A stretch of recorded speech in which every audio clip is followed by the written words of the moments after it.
I mean, community is very, very important for veterans because they experience it in such intense ways when they're in the military.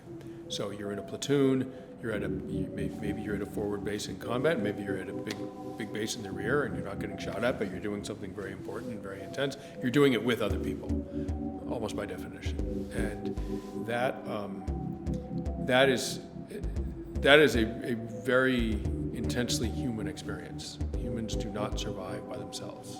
They survive in groups or they don't survive at all. And so when you have that experience in the military, then you come back to the society doesn't require that. We're wealthy enough, safe enough, that we can many people can actually operate sort of individually. There's a great liberty in that. But there's a huge downside, which is that you are no longer part of a group. And we know from psychology, from anthropology, that is when humans function best, is when they're part of a group. And it buffers them from all kinds of psychological difficulties. So when veterans make that transition, some of them are dealing with trauma if they were in combat. Most are not in combat, but all of them make the transition from a close, unified group to modern society, and I think it's extremely difficult for them.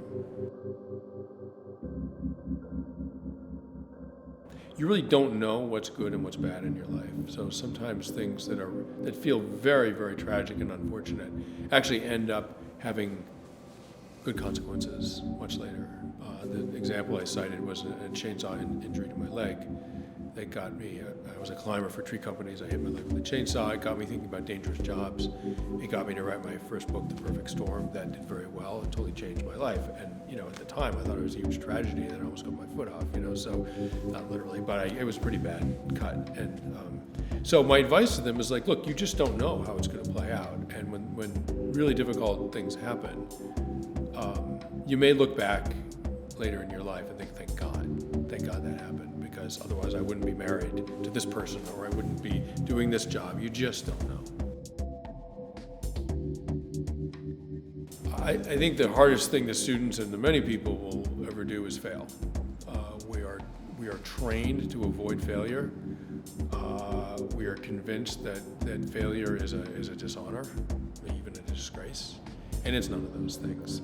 If you don't fail sometimes, you're really not living your life out at the boundaries of your capabilities. You're leading your life safely inside your capabilities. You won't be challenged.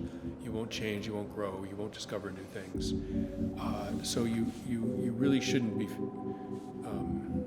It takes a certain amount of courage to do something that might fail, and you really must do those things.